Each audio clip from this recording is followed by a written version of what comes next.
үйдің іші сондай лас қылатын дүние болмаса болды. Және сойылып атқан мал міндетті түрде Алла үшін сойылу қажет болады. Сауалдардың бірінде айтылады, жетім қалған бала қиямет күні жетім қалғаны үшін Алладан әжір бар ма дейді. Енді кешіріп қойыңыздар, сауалдар мен мына жерде қалай жаздым солай оқимын. Кейбір сауалдар әлбетте өзінің деңгейіне қарай әсем, әдемі, кейбір сауалдар халықтың көпшілікке топырақ шашуға болмайды. Дінге кеше келіп атқан азаматтарымыз да бар шығар, сол үшін осындай бір қызық сауалдардың барынша алғандай болдық, әйтсе де өтіп кетуі мүмкін. Жетім болған үшін сауап бар ма дейді. Тек ол емес, мен сауалды кеңейтіп айтайын, басыңызға түскен әрбір қиындыққа, әрбір ауыртпалыққа сабыр қылғаныңыз үшін сізге сауап бар. Ол сабырлардың сауабы соншалықты, Алла Тағала Құран-ы Кәрімде «Уайуаффа сабирун ажрухум биғайри хисаб» сауап жаңағыдай амал жағынан қарағанда бүкіл сабырлығын тісіне басып, тартып, жаңағыдай со қиыншылықты көтере біліп, мойымаған, басын салбыратпай, жоғары көтеріп, мен бір Алланың құлымын ғой деп жүрген адам болса, онда ол адамға Алла Тағала есеп қисапсыз сауап берем дейді. Ол басыңызға түскен бір неше түрлі ауыртпашылық, жетімдік па, жесірлік па, мал дауы ма, жер дауы ма, басқа бір дауға қалдыңыз ба, қиыншылық, ауыртпашылыққа қалдыңыз ба, соның барлығын мойымай көтере білсеңіз, міндетті түрде сіз сауабыңызды аласыз. Құран-ы Кәрімде Алла Тағала оған сөз берген. Алла Тағала сөзінен ешқашан айнаған емес, айнымайды да. Тағы бір сұрақ, мұсылман емес адамға істеген жақсылық,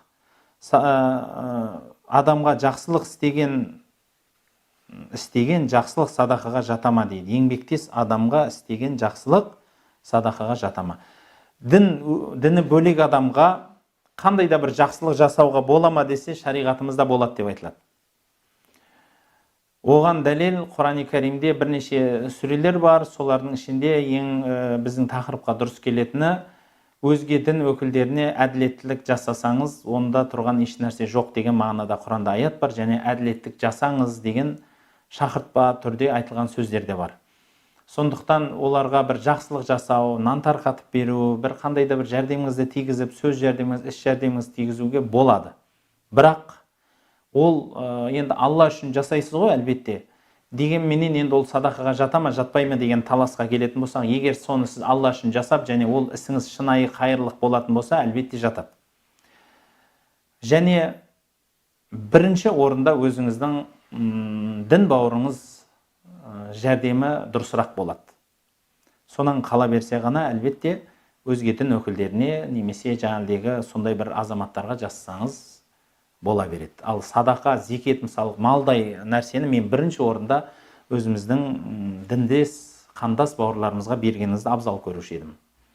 Ал одан қала берсе ғана өзге дін өкілдеріне тарқатсаңыз. Ал бірақ іс жәрдемі, сөз жәрдеміне келетін болсақ, онда әлбетте қалағаныңызға әділеттік жасаңыз, қалаған адамға іс, сөз жәрдеміңіз тигізіңіз, және оны Алла үшін деп жасасаңыз, одан ақы сұрамасаңыз, онда иншалла ол садақа болып есептелінеді және Алла қабыл етеді.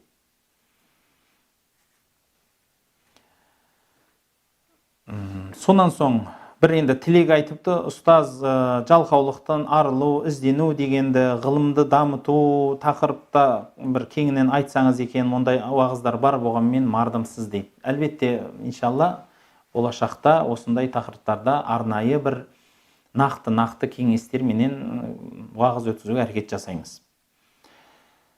Бір түсінбейтіні, олар қалай түсіністі екен, өйткені араб тілін білмеді ғой ата-бабаларымыз, ол заманда шет тілін оқытатын мекемелер жоқ еді дейді. Көне кездегі біздің бабаларымыз арабша білмеді, қалай дінді түсінді, дін қалай келді деген сауал шығар деп ойлаймыз. Сондықтан оған жауабым, бірінші орында жиһангез кісілер болған, ол заманда солар аудармашылық жасады, солардың айтқан сөздері жақсы, көркем сөздерінен біздің бабаларымыз соны түсініп, реттеп, осы дінді қабылдап қалды. Және одан кейінгі дәуірлерде біздің елімізден шыққан өте үлкен ғұламалар, ғалымдар, молдалар өте көп шыққан. Сондықтан Абай атамыздың да бір сөздерінде дәлел бар, оған араб тілін барып үйреніп келесің, өзге тілді үйренбейсің, сондағың Бұның не деген мағынада, бұл тек қана дін ретінде ғана үйрендің, оны өзіңе, еліңе де, дініңе де ешқандай бір дамыту жасамадың деп Абай атамыздың кейген сөздері де бар. Кейбір кездерде Абай заманында, о кісінің заманында кейбір адамдар сырттан барып араб тілін үйреніп кеп, судырап арабша сөйлеп жатқан азаматтар да болған деседі. Бірақ ол сол білген, тіл білгеніменен еліне, дініне қызмет қыла алмаған көп адамдар бар. Соны Абай атамыз шынымен сөгіп, бұл дұрыс еместігін дәлелдеп айтып жатады. Ассалаумағалейкум ұстаз, әділдік дегенде қай міндеттер жатады, толық айтсаңыз дейді. Әлбетте толық айту үлкен тақырып, әділдіктің бүкіл тақырыбына кіру. Әйтсе де әділдіктің шекаралары бар. Бірінші орында әділдік өзіңізден басталады. Әділдік сіз және өзіңіздің нәпсіңіздің араңызда, әділдік сіз және Раббыңыздың араңызда, әділдік және сіз және өзге адамдардың арасында болу міндет. Жұрттан әділдік талап етпей тұрып, өзің әділетті бол. Өзің Раббыңның алдында ақ бол. Өзіңнің жаныңның, бала шағаңның алдында ақ болып әділетті болуға әрекет жасау керек. Әділдік дегеннің мағынасы тепе-теңдікті ұстай білу, барлық нәрсеге өз ақысын беру деген мағынаны білдіреді екен. Ата-бабаларымыз суды теріс ағызу деген бар ма ата-бабаларымызда? Сол қандай нәрсе бола ма, болған ба дейді. Суды теріс ағызудың егер сөзбе-сөз мағынасына келетін болсақ, ол сиқырға жатады. Ол амалда болған бабаларымызда, онымен айналысқан азаматтарда болған. Ол кісілердің ішінде бақсылар да болған, балгерлер де болған, көріпкелдер де болған. Енді бақсы балгерлердің жаназасы қалай шығарылғанын енді білмеймін, ол тарихты көп біле бермейміз, бірақ моласы, мұсылмандардың моласынан шет көмілген. Сол үшін бақсының моласындай бір өзің қалма деген сөз бар. Бақсының моласы мұсылманның моласына көмілмей, шет бір өзі далаға көмілген. Ал енді ондай үшін, мұндай үшін көмілген деген азаматтар да бар шығар. Мен дін ретінде айтып жатқаным. Өйткені бақсы біздің шариғатымызда ол құдайға емес, бір шаманизм нәрсесіне сеніп, от құдайы, су құдайы деп көп құдайшылдық жасаған үшін біздің шариғатымызда ол нәрсе дұрыс емес деп саналады.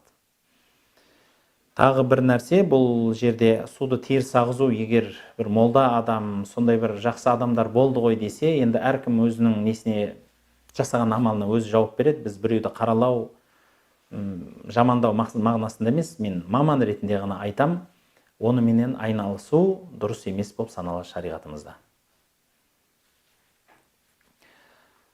Енді бұл жерде автор саған сұрақ деп, бұл роликтің астындағы осы студияға сауал қойды ма, сондай сауал қойыпты. Сол сауалдардың ішінде былай деп айтыпты. Омар радиаллаху айтқан жоқ па, нашар басшы болып бара жатса мені тоқтатыңдар деп. Осы сұраққа жауап берсінші имамдар дейді. Басшыларымыз қай жағынан қарасаңда құрдымға сүйреп бара жатса не істейміз? Немесе ашық жауап бере ала ма? Көрейік қалай жауап беретінін, ал жалпы мен қай жерде болмасын имамдардың сөзін сөйлеймін деп өзін ақтапты. Құрметті бауырлар, біріншіден барлық имам саясатқа араласуға қақысы жоқ. Ол бір.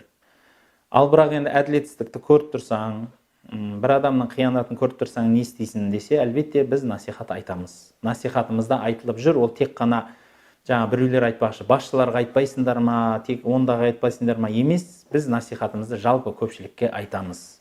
Пара алмаңыз, еліңізге қызмет қылыңыз, қандай қызмет берсе де, ол қызмет Алладан келген, бүгін бар да ертең жоқ дүние, тақ пенен табыттың егесі болмайды, біреуіне ғана алданып, баз кешіп өмірден сол күйі күйіп кетпеңіз.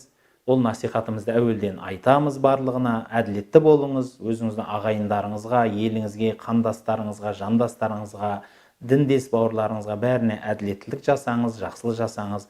Ал ондай жасамаған екен, екі дүниеде де оның ақысын төлеу бар.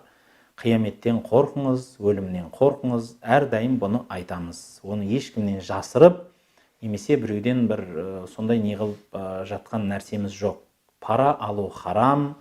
Өзінің қызметін бабын пайдаланып, әділетсіздік жасау, біреуге зұлымдық жасау харам. Бұл нәрсенің барлығы әуел бастан айтылған дүние. Оны біз тек мынаған айт, анаған айт, неге қарапайым халыққа айта бересің деп айту имамдарға жасалған бір жала. Себебі елге біз жалпы айтамыз, сол елдің балалары өзіміздің басқарып отыр ма, оған бағынып жатыр ма, барлығы біздің еліміз, жеріміздің азаматтары. Сондықтан барлығына бірдей уағыз жасаймыз.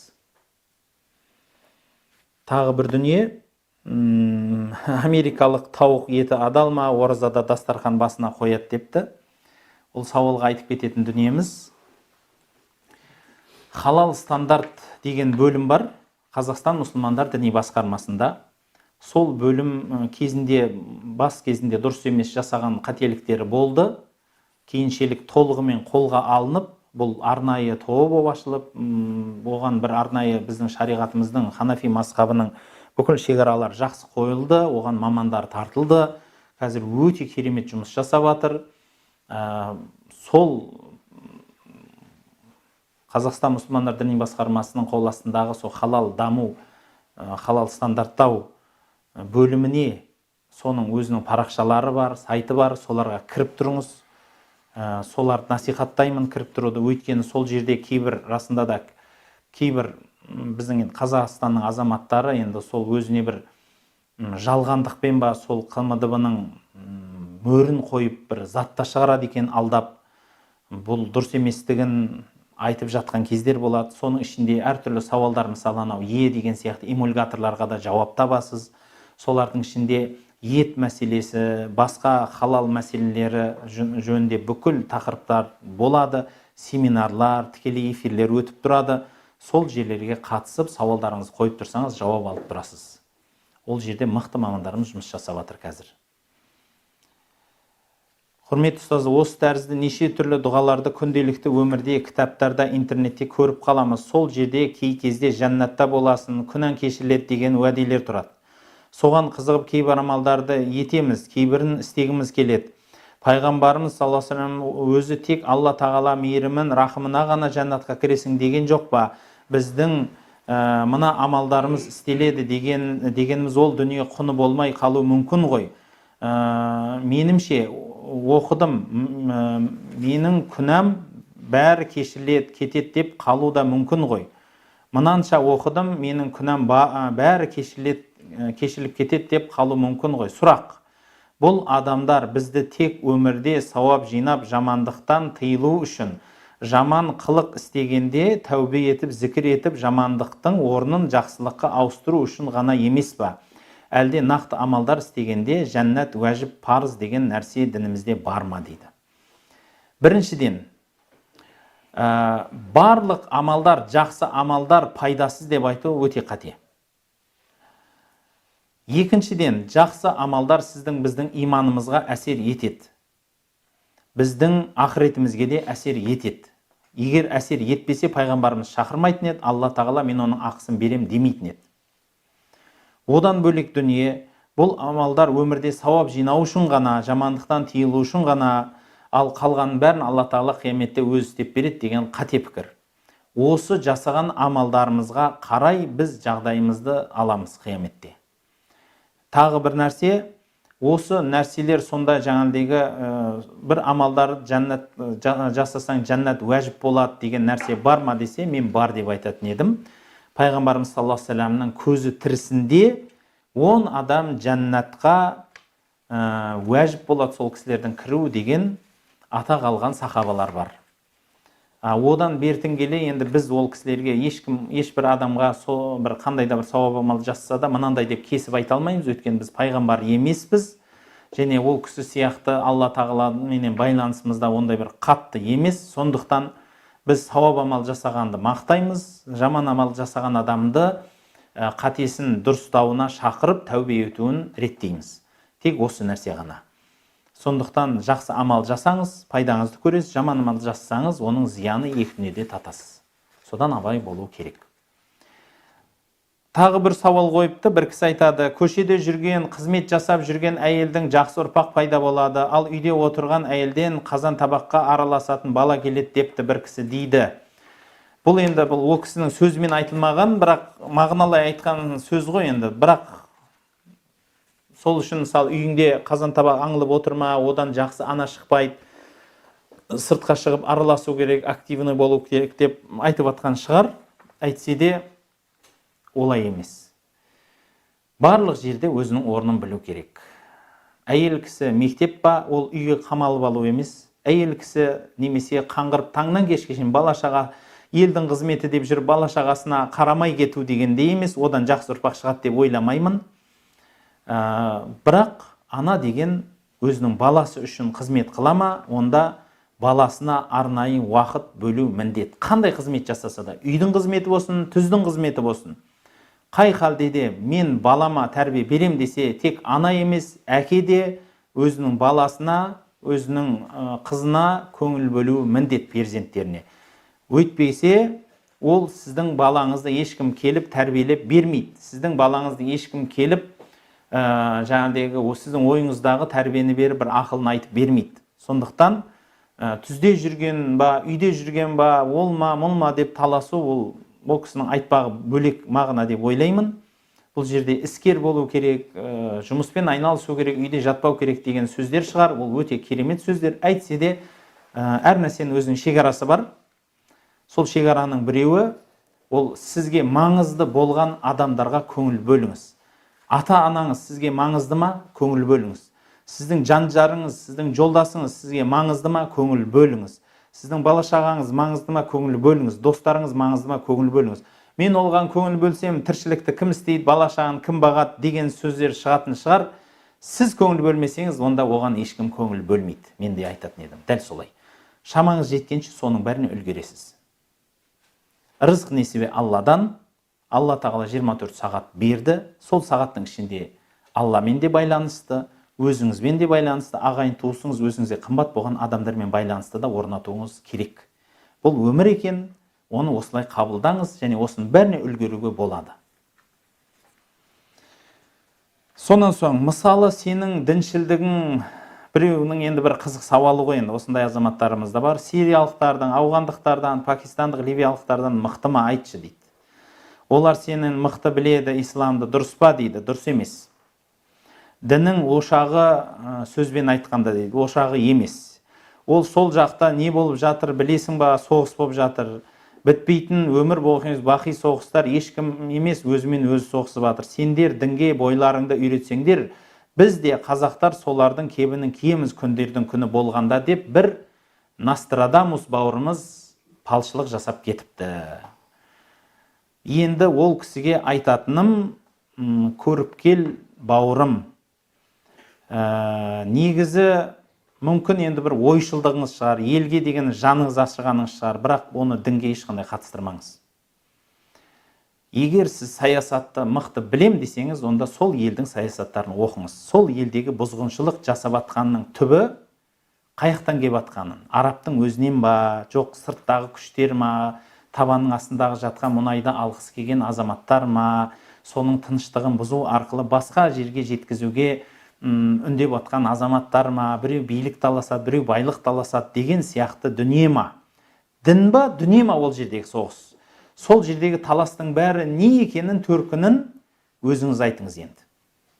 Ал дінге ешқандай қатыстырмаңыз. Бұл дінді жамылып атқан соғыстың барлығы бояма соғыстар. Қай соғысты алсаңыз да, Ауғандағы соғысты алсаңыз да, кешегі Сириядағы соғысты алсаңыз да, Шешенстандағы соғысты алсаңыз да, ол жердегі дін деген ат қана, бір қандай да бір пайыз бар шығар. Мүмкін соған кейбір бауырларымыз шынайылықпенен дін үшін деп кеткендері бар шығар. Бірақ түптің түбінде соғысты пайда қылғандар, оның соғыстан пайда көріп атқандар да кімдер екенін көзіңіз ашық азаматсыз өзінің бағасын бересіз деп ойлаймын. Сұраққа сұрақпен жауап берді демеңіз. Бәлки мені айтатыным, бұл нәрселер діннен болып атқан жоқ. Ол жердегі соғыстар. Ассаламу алейкум ва рахматуллахи ва баракатух депті. Ва алейкум ассалам ва рахматуллахи ва баракатух. Неге мектептерде діни сабақ берілмейді? Ұрпаққа иман, рухани тәрбие жол көрсету міндет емес пе? Айтады, бірақ ең бастысы мәселе шешілмейді ғой, діни сабақ мектепте берілу керек дейді бір кісі. Бұл сауалды жүрген жерде өте көп қойылады. Бірақ айтып кететініміз, біздің дініміз зайырлы, біздің мемлекетіміз зайырлы мемлекет, діни мемлекет емес, бір дінді бағытта ұстайтын болса, ол мемлекеттің өзінің алдына қойған жаңағыдегі міндеттерінен болып саналмағандық үшін оны істей алмайды. Сол үшін ата бабасының дінін дәріптейді. Ол жерде өкіметте отырған азаматтарда Әйтсе де біздің енді өзі мемлекетіміздің ұстанып қалған конституциясы алға қойған заңнамасы бойынша діни мемлекет емес. Сондықтан діни сабақ жүргізе алмайды мектептерде. Оны енді өзі ата-ана өзінің үйінде өзі баласын тәрбиелеуіне байланысты болады ол нәрселер. Сізге сол нәрсе керек па ата-анаға, онда сіз сонымен айналысасыз. Мұнай саласында айлығымыз 100 мың шамасында, тиеселі 400 мың алатын болсам, еш қарызға жоламауға болады. Бізге тиеселі ақшамызды жоғардағылар ұрлап жатса, оларға қарсы шығуға болмайтын болса, мысалы патша қарсы шығуға болмайды дейді. Сонда біз не істеуіміз керек, сол жағын айтып беріңізші дейді. Мен айтатыным, құрметті бауырлар, ұлдар қыздарыңызды білімді қылып тәрбиелеңіз. Және ондай нәрсеге қаламның ұшымен өзіңіздің ақыңызды талап етіңіз. Білектің күші қайда баратынын білесіз. Соғысты шақырады, ұрысты шақырады. Ал қаламмен жұмыс жасасаңыз, сауаттылықпенен істесеңіз, барлық құқыңызға әрекет қылуға болады бұл нәрседе. Сондықтан өзіңіз оқыңыз, ол қызыңызды оқытыңыз, ол нәрсеге қаламның ұшымен жетуге болады. Ассаламу алейкум дейді. Алейкумассалам. Біз Нух немесе Лут пайғамбардың үмметі емеспіз ғой. Өтініш, сахабаларды үлгі қылсаңыз айып етпеңіз дейді. Мысалдар дұрыс па? Олардың балалары, әйелдері кәпір болды. Біздің де әйел балаларымыз намаз оқымайды, орамал тақпайды. Біз оларды үмметі емеспіз ғой дейді.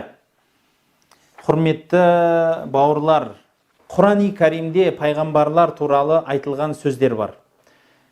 Сол жерде Алла тағала айтады, пайғамбарымызға, саған атын айтпаған да пайғамбар бар, атын айтқан да пайғамбар бар дейді. Сол үшін Құран-ы Кәримде және Сахих сүннетте, пайғамбарымыздың хадис кітаптарында бар жоқ 25 қана пайғамбардың аты аталған. Одағы мақсат сізбенен бізге үлгі болу үшін.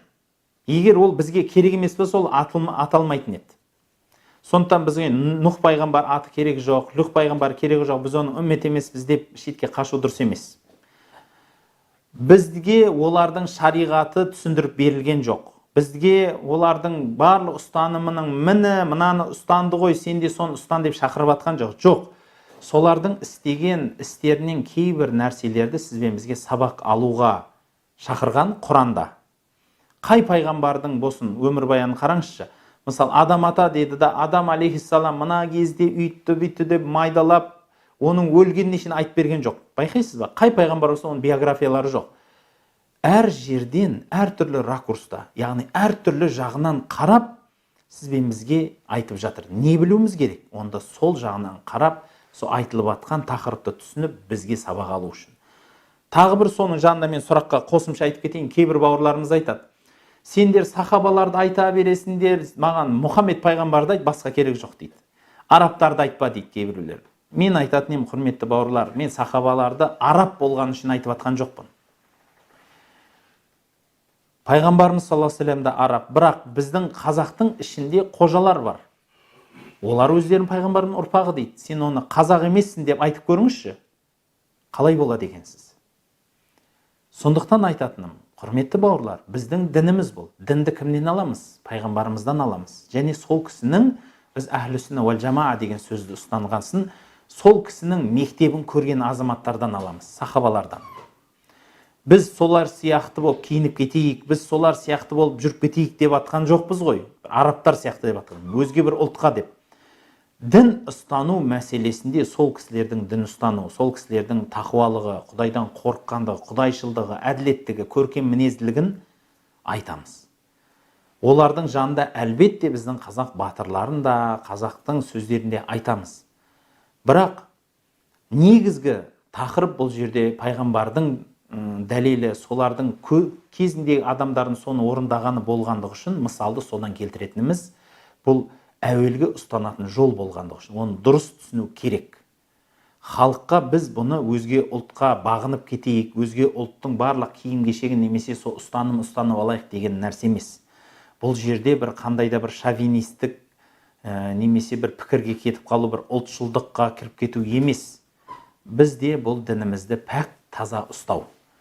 Сахабалар тек менің арабым ғана жасасын, басқа ұлт болмасын деген емес.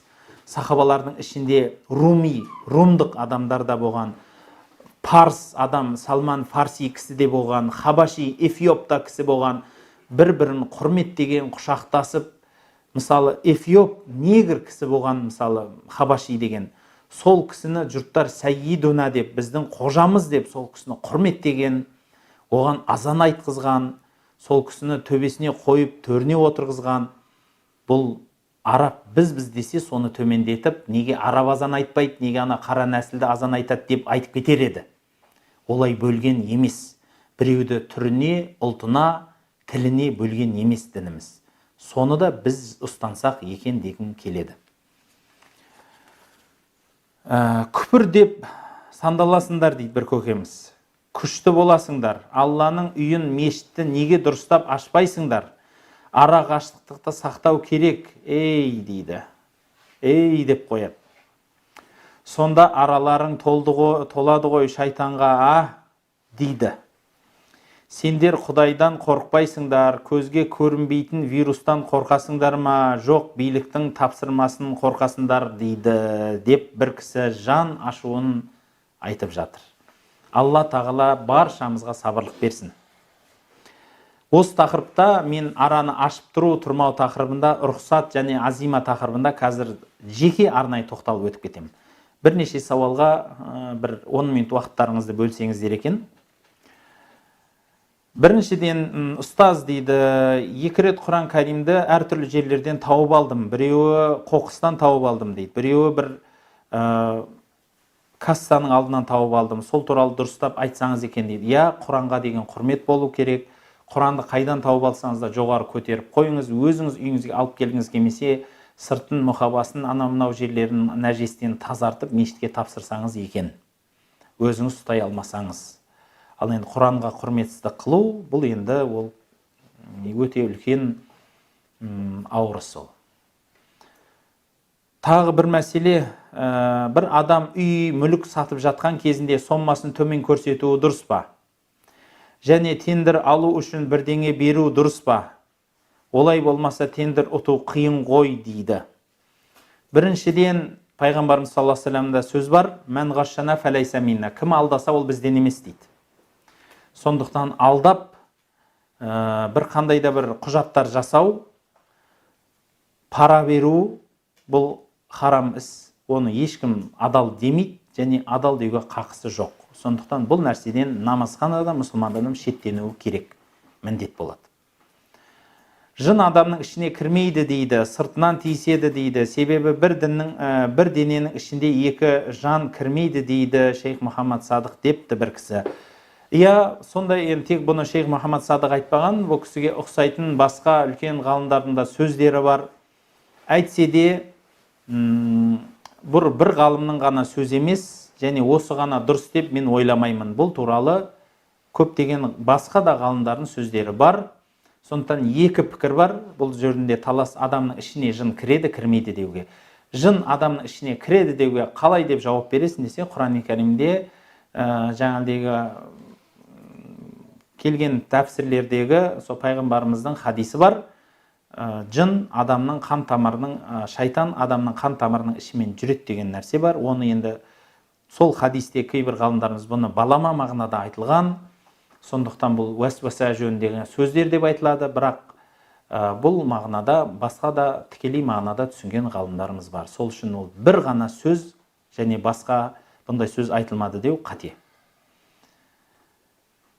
Енді тағы бір маңызды сұрақтардың бірі, бір кісі айтыпты. Хақиқатул Хаққани деген кітабынан дейді. 13-ші бетінде былай депті дейді. Бұл кітап енді оқымаңыз бұл кітапты. Өтініш сізден. Алла тағала барлық жерде, әсіресе Байтулланың ішінде. Себебі Алланың ол өз үйі, Алланың үйі деп атайды. Ол үй Раббының үйі деп атағандықтан Раббымыз Алла сол үйдің ішінде болуы керек дейді. Құрметті бауырлар, біз Алла тағалаға мекен бермейміз. Ол туралы Абай атамыз да, Машхұр Жүсіп атамыз да, Шәкәрім атамыз да өздерінің сөздерінде дін туралы түсіндіріп өтіп кеткен. Біздің имамымыз имам Абу Ханифа рахматулла алейх та өзінің кітаптарында бұны анық айтқан. Біз Алла тағала мекен беруге хақымыз жоқ. Ендеше Алла тағала мына жерде, ана жерде деп айтпаймыз. Алланың үй деген балама мағынада айтылған дүние. Одан бөлек Алла тағала бәр жерде деп те айтпаймыз. Бұл өзге дін бұзғыншылықтарының сөздері ғана. Сондықтан сізбенен біз Алла тағалаға мекен бермейміз. Бәлки Алла тағала әуелі қайда, қазірде сонда деп жауап береміз. Тағы бір кісі айтады, қалаларда күлді жолға төсеп тастағаны ғой, сол күлдің үстінде жүрсе жын кіреді дейді. Сонда сол жолмен жүрмесек басқа амалымыз қалмады ғой дейді. Күлмен жүру шыныменен бұл енді дін бойынша ондай бір айып емес. Расында да енді тек қоқысты адам жүріп, сол қоқыстан бір үстіне нәжес арттырып, киіміне тиіп, соныменен намазға барып қалса, қиын мәселе болып қалады-ау деген күмән болмаса. Ал басқалай айтсақ, біздің қазақы өзіміздің дәстүрімізде де күлді сеуіп, оның үстін басу өте жақсы саналмайды, бұл әдепсіздік. Ал енді соны жасап атқан азаматтарға соны сауал қойсаңыздар екен. Оны дін жағынан емес, оны біз дәстүрлік жағынан сауал қойып, соны азаматтарға басқа жолын қарастырсаңыз деген өтініш қылыңыздар. Мүмкін соған құлақ асар. Неге осы ағымдарға мемлекет тұрғыдан тосқауыл қоя алмайды деген сауал бар екен. Мемлекет кімнен қорқады дейді. Мемлекетіміз кімнен қорқпайды, Құдай сақтасын. Бұл қорқудан шыққан үкім емес, әртүрлі діни ағымдар бар, оларға тосқауыл жасалынып жатыр. Оларға түсіндірме жұмыстарда, жеке кездесулерде жұмыс жасалынып жатыр. Тек бір орган емес, бірнеше әртүрлі берілген халық жаңағыдегі қызмет адамдар жұмыс жасап жатыр. Соның ішінде мешіт қызметкерлері де сол азаматтармен кездесулер өткізеді. Соларға дұрыс бағытты көрсетіп жатыр. Сондықтан ол дұрыс жөнделіп жатыр. Соның шекарадан шыққандарын арнайы өкілеттік орындарда оларды өз қолдарына алып, тыйымдарын салып тоқтатып жатыр. Әйтсе де, енді ағымдардың барлығы деп жекелеп атап, шекаралап қойып қоймай, біз олармен күресетіндей жағдайымыз бар болғаннан кейін, соларға тоқтау қойып, тоқтатып атқаннан кейін, оған мұқтаждығымыз жоқ, біріншіден. Екіншіден, шынайы кереғар анық бағыттағы азаматтарға, сондай бір топтарға тыйым салынған. Ол жамағату джихад, ихуан муслимин, жамағату таблиғ сынды, мысалы, соған ұқсайтын хизбут тахрир сынды топтарға анық, нақты тыйым салынған. Сондықтан оған көңіл бөліп, сол жаңалықтардан қарап тұрсаңыз екен. Тағы бір сұрақ. Намазға жығылдым. Сонда тоқығаны бір сауатты адамның кез келген алдында шығатын көптеген сұраққа тап болдым. Мысалы, біз неге Құдайға араб тілінде түсінбей құлшылық етеміз? Енді сауалды толық оқып тастай қойын. Тәңірім бізге қазақ тілін не үшін берді? Егер ол тілде мінәжат ете алмасақ, жаратқан бізге тіл берді, өзі мен пендесіне түсінікті тілде сөйлессін деп, ал біздің өзіміз түсінбейтін тілде жүректі шықпайтын сөзге Құдайға жете ма дейді. Айтқан сөзіңде жан бар, бірақ бірнеше нүкте бар. Қазақша мінәжат қылма деген сөз жоқ шариғатымызда. Қолыңызды жайып қазақша дұға қылсаңыз, мінәжат қылсаңыз, яғни жалбарынып, жалынсаңыз, ешкім сізді иығыңыздан тартып, қолыңызды қағуға қақысы жоқ. Бірақ кейбір амалдар араб тілінде жасалады шариғатымызда. Мысалы, Құран араб тілінде оқығаны сауабырақ, қазақ тілінде аудармасын түсіне беріңіз. Намаз араб тілінде оқу міндет, өйткені ол намаз тек қана бір ұлтқа арналмаған. Егер сан ұлтқа, сан түрлі намаз болатын болса, біріншіден өзінің міндетінен шығады, екіншіден аударма болған сайын өзінің әсілі тегінен айырылады. Үшіншіден бұл Алла тарапынан бұйырылған міндет болғаннан кейін біз бұны одан алып тастай алмаймыз. Намаз тек араб тілінде оқылады. Намаздағы дұғалар намаздан сыртқа шыққаннан кейін қалаған тілде жасасаңыз болады. Тек қазақ тілінде демеймін. Сізге орыс тілі жақын ба, сізге өзге тіл жақын ба, ағылшын тілі жақын ба, сол қалаған тіліңізде дұға жасаңыз. Мінәжат дегеніміз дұға. Сондықтан сол дұғалар. Ал жол жоралғыларды, әсіресе намаз, ол араб тілінде. Ал басқа нәрселерді, мысалы, ниет арабша жасау міндет емес, қазақша жасай беріңіз. Оразаны енді оған ешқандай тіл керегі жоқ, садақаға тіл керегі жоқ, басқа көп амалдарға ондай басқа өзге тіл керегі жоқ, тек намаз шығар деп ойлаймын. Осы бір жерде бір 10-15 минут маңызды бір нүкте айтып кеткім келеді, құрметті бауырлар. Бисмиллахир-рахманир-рахим. Қазіргі кезде енді мынандай, Алла тағала сізді бізді өзінің берген ауыртпашылығынан, қиын қыстау заманынан аман алып шығуды, басымызды аман қылуды көптеп сұраймыз. Дерт сырқат науқасы бар адамдарға Алла тағала шипа берсін. Құрметті бауырлар, мынандай бір індет кезінде намаз оқу тәртібіне өзгерістер енді. Сол оқу тәртібіндегі саптың алшақ тұруы. Ол туралы Ханафи мазхабын ұстанған азаматтардан, үлкен доктор ғалымдардан, одан бөлек фатуа комитеттерінің барлығын, бұл қайдан шыққан фатуа, бұл қаяққа барады және шариғаттағы орны қандай, соны біліп алсақ деген ниет. Біріншіден, құрметті бауырлар, адам өмірін сақтау міндет. Ла дарара ва ла дирара. Бұл шариғаттың ережесі. Өзгеге де, өзіңе де зияның тигізбесін. Өзіңді де өлімге айдама деген ережелер бар. Сол себептен сақтық ережелерін ұстану денсаулық үшін де, өзіңіздің денсаулығыңызға да, өзгенің денсаулығы үшін де бұл міндет. Оны білуіміз қажет. Рас, енді ана жерде бұл сақталмай жатыр, мына жерде бұл сақталмай жатыр десе, сол сақталмай жатқан адамдар соны мойнына көтерсін. Сол ауырған адамдардың ауыртпашылығында, қиыншылығында. Ал енді біз сол шариғаттың өзіне келетін болсақ, егер шынайы сол нәрсе дәлелденген, анық болатын болса, яғни сол дерт соның себебінен ауыртпашылыққа алып келетін себеп болатын болса, сол себепті тоқтатамыз. Дәлел оған. Пайғамбарымыз саллаллаху алейхи вассаламның хадисі, оны ұстанған сахабалардың да дәлелі карантин мәселесі. Яғни бір жерде оба шықса, соған кірме, және сол оба тұрған жер болса, өзіңде сол тұрған жер болса, содан шықпа деген мәселе. Бұны пайғамбарымыздан айтылған сөз барлығы нақтыланған, және соны сахабалардың дәуірінде де ұстанған.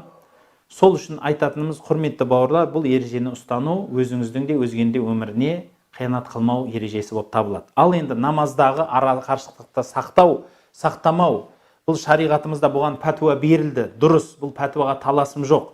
Әйтсе де, бұл рұқсат, бірақ жалпы негізі сапты қатар тұру міндет емес па, онсыз намазың түгел болмайды, онсыз намаз кемшілік болады деген Пайғамбарымыз саллаллаху алейхи вассалам сөздер бар, ғалымдарымыздың кітаптарында жазылған нақты үкімдер бар. Оған не дейміз деді. Енді кейбір бауырларымыз рұқсат және азима деп айтылған сөз бар. Рұқсат дегеніміз не, азима дегеніміз не, оның үкімдері қандай деп түсіндіріп те жатты. Соған нақты қысқа жауап айтып кететін болсақ, біріншіден, азима деген сөз бір істі шынайы иманменен, шынайы сабырлықпенен көтеріп соны орындау. Және рұқсат дегеніміз Алла тағала тарапынан берілген жеңілдіктер. Шариғатымызда бұның енді кең нәрсесін болғанмен біз фих амалына, усулул фих ережесіне кіретін болсақ, әсіресе соның ішінде Ханафи мазхабындағы усулул фихқа кіретін болсақ, біздің Ханафи мазхабында рұқсат деген сөз өзінің орнына қарай хақиқатан ва мәжазан ва исқатан ва тарфихан деп екі жаққа қарай бөлінеді.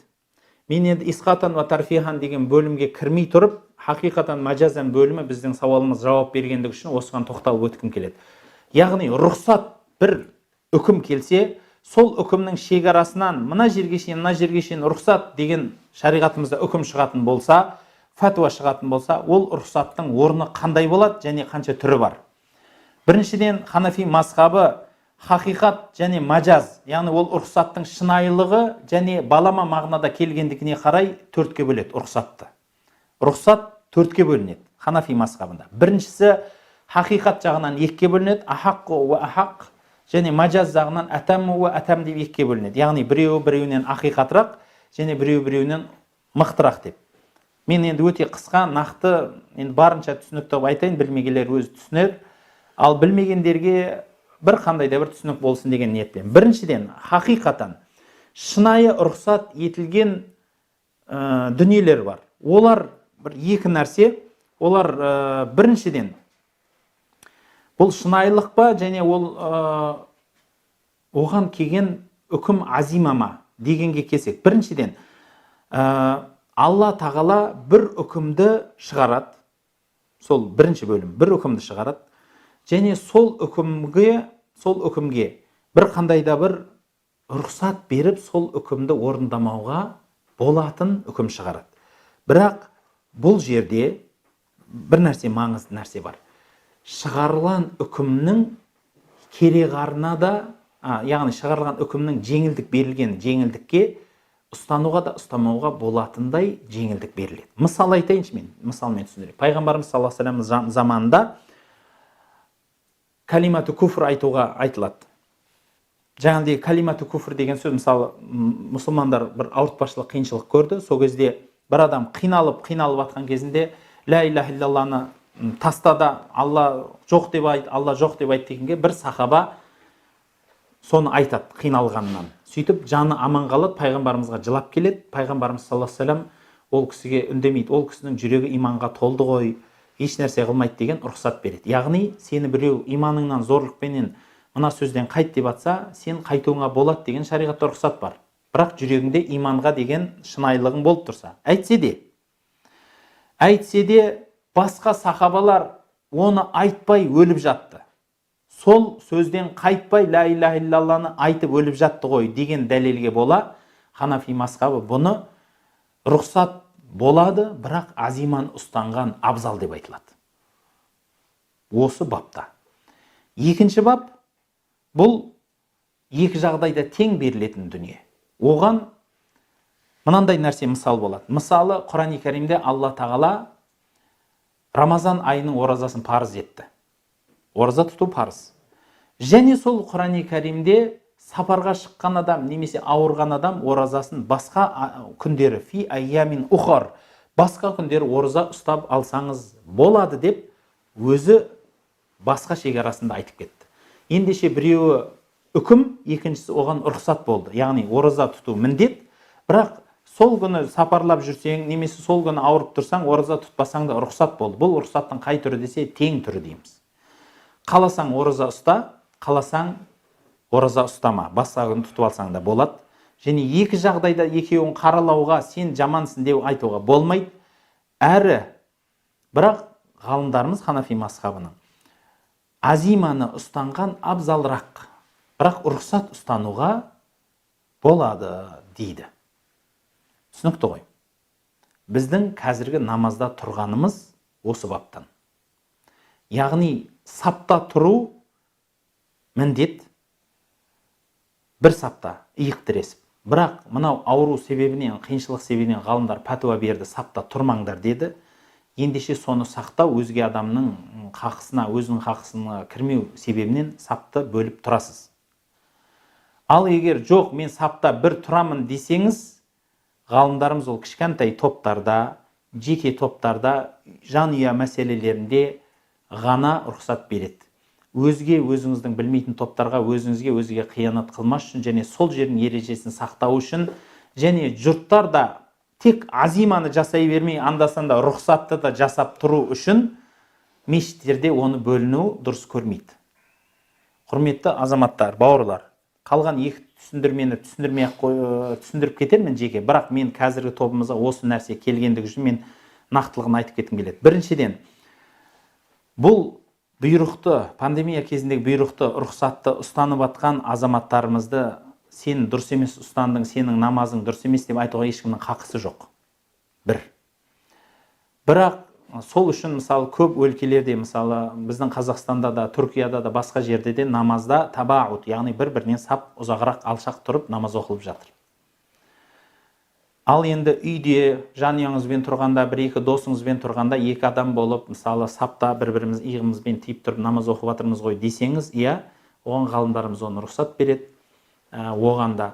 Бірақ бұл бап азима бабынан, және мен осыны ұстандым, өзге осыны ұстанбады деп кейу, және сол үшін талас шығарып, сол үшін бір-біріміздің жағамыз жұрты, бұл дұрыс емес. Және сол үшін жамағаттың үлкен намазынан қалып кету де әдейі жамағаттан бөліну болып саналады. Әдейі жамағаттан бөліну болып саналады. Пайғамбарымыз бұдан қайтарған және анық қайтарған сахабалар. Бұл бір саптағы азима үшін сен рұқсат ұстандың, сен азиманы ұстандың деп екеуі де шариғаттың ішіндегі нәрсе болған үшін сіз жамағаттағы имамнан бөліну, бүкіл топ жамағатына бөлініп, мен досымменен екеуміз бір сапта тұрып оқимыз, ана саптан бөлінушілерден бөлінеміз деу жамағаттан бөліну болып саналады. Бір мешітте екі жамағат оқу харам болғандығын үкімін оны мен сізге түсіндіріп айтпай-ақ қояйын дегім келеді. Ал енді соңғы екі бап, құрметті бауырлар, мәжаз бабы. Бұл жерде рұқсаттың екі түрі бар. Біріншіден, оны Ханафи мазхабы өте кеңдігінен айтылған. Бірінші иср, яғни әуелгі үмметтерге берілген нәрсені бізге рұқсат қылып берілген дін бар. Мысал айтайық, пайғамбарымыз саллаллаху алейхи ва саллям айтады. Пайғамбарымыз айтады, маған жер бетінің барлығы намазға берілді дейді, басқаларға берілмеген дейді. Яғни бейне бір айтқан сияқты намазды мына жерде ғана оқу керек деген нәрсе жоқ. Біздің дінімізде рұқсат берілді, намазды бәр жерде оқуға дейді. Екіншіден, немесе пайғамбарымыздың тағы бір сөзі бар. Өзге дін өкілдері кезінде денесіне, киіміне бір қандай нәжес түсіп кетсе, сол нәжесті қырқып алып тастайды екен киімді. Көнді әсіресе қырқып алып тастайды екен. Ал біздің шариғатымызда соны жууға, тазалауға рұқсат берді деп пайғамбарымыз айтады. Міне, бұл рұқсат сияқты болып көрінгенмен, шариғатымызда рұқсат сияқты болып көрінген, бұл мәжаз, балама мағынадағы рұқсат. Бұл бірінші үкімді орындамаймыз біз бәрібір. Ол үкімнің шариғатта үкімі жойылған. Кейінгі рұқсат шынайы үкімге орнығып кеткендігінен біз кейінгі ұстанымды, кейінгі бұйрықты ұстанамыз. Яғни денемізге, киімімізге бір қандай нәжес тиіп кетсе, соны жуып тазалап намаз оқи береміз. Және намазды барлық жер бетінің барлық бұрышында таза болса, нәжестен пәк болса, сол жерде тұрып намаз оқи береміз. Бір. Екінші рұқсаттың тағы бір түрі исқат, немесе рұқсатул исқат деп айтады. Бұл бір үкім екінші үкімді жойып келу үкімі. Мысалы, біздің Ханафи мазхабында сапарлаған адам қасыр намазын оқуды міндеттейміз. Қасыр намазын. Яғни мен сапарға шықтым, Алла тағала маған жеңілдік үшін намазымды қысқартып оқуды берді деген жеңілдік, көзбе-көз бір жеңілдік деген аты болғанменен, рұқсат болғанмен мен азима ұстанам, жоқ, мен шынайылық ұстанам деп намазымды бүтін оқуыма қақым жоқ.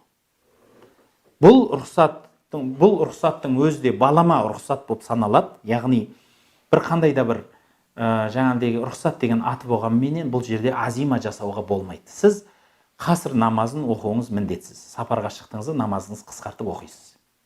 Міне осы бір нүктелермен қосып айтатын құрметті бауырлар, қазіргі кезде кейбір өлкелерде намазды мен бірігіп оқимын, азима ұстанамын деген бауырларға айтатыным, өзіңіздің үйіңізде жеке-жеке бауырлардың арасында тұрғанда оқыңыз. Ал жамағат намаздарына, үлкен мешіттерге барғанда жамағаттан бөлінуіңіз, сол жердегі жамағатты мұсылман жамағатын бөліп болып саналады. Бұл харамыз. Азиманы ұстану шариғатымызда мүмкін бір әжірі көбірақ шығар, сауабы көбірақ амал. Яғни екі сауап амал тұр. Сіз мынаны сауап азырақ, мынаны сауап көбірақ. Мен сол көбірақты тақуалық жағынан ұстандым десеңіз, бірақ екеуі де сауап. Ал енді сол екі сауаптың ішінде бір харам тұр. Сіз сонда сол харам істі істеп барып сауап істегеніңіз қалай болады? Оның үкімін өзіңіз түсінетін шығарсыз деп ойлаймын. Сондықтан жамағат намазында егер жұрт табаутпенен оқитын болса, яғни арасы алшақ қылып оқитын болса, сіз де соны ұстайсыз. Және өзім бөлініп келіп мен намазды оқып алайын деп бөліну, немесе сол жерде мен бірігіп тұрамын, ана жерден басқаша ереже ұстанамын деп бөлу жамағаттың арасында талас тудыру. Және екіншіден жамағатқа харам болған іс, бұл жамағаттан бөлініп, имамнан бөлініп, өзіңіз намаз оқуға саналады. Сондықтан абайлаңыздар, құрметті бауырлар, тақуалық бір бөлек, жамағатты бөлу бір бөлек. Және жамағаттың арасында тақуалық ұстанамын деп тұрып талас тудыру бір бөлек. Өйткені екі жағдайда да сауап алады адам, екі жағдайда да діннің шекарасы тұр. Сен мынаны одан қорқып, мынадан қорқып деген нәрсе емес, барлық нәрсеге біз ақыл менен, шариғаттың ұстанымменен келгеніміз абзал болады екен дегім келеді. Құрметті бауырлар, сіздерге кішкентай болса да бір осы кездесуімде осы сауал жауаптарға, нақты сауалға жауап бердім деген ниетім бар. Және осы бір нүктелерді өзіңіз және өзіңіздің бауырларыңызға жеткізіңіз деген аманатым бар. Бір-бірімізге сабырлы болайық, бір-бірімізге кешірімді болайық.